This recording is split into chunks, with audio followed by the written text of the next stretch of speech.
અત્યારે કેનેડામાં, યુએસએમાં, લંડનમાં બધી જ જગ્યાએ નવરાત્રી ચાલુ છે, તો એમાં બધા જ કલાકાર બીજી છે અને હું છું હાવ ફ્રી, અને મેં નવું ગાવાનું ચાલુ કર્યું છે, તો તમે મને બુક કરી શકો છો. જો કે મારું બજેટ થોડુંક હાઈ લેવલ પર છે અને એમાં નેગોશિએટ કરી આપીશ, થોડુંક આમ તેમ કરી આપીશ. જો તમને મારું ગાવાનું સિંગિંગ પસંદ આવે તો બુક કરજો, કોમેન્ટ કરજો, તો હું તમને બતાવું છું એક સોંગ ગાઈને.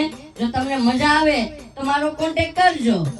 એ સયર મોરી રે ચાંદાની પછવાડે ઓલો હુરજ ક્યારે ઉગશે રે લોલ.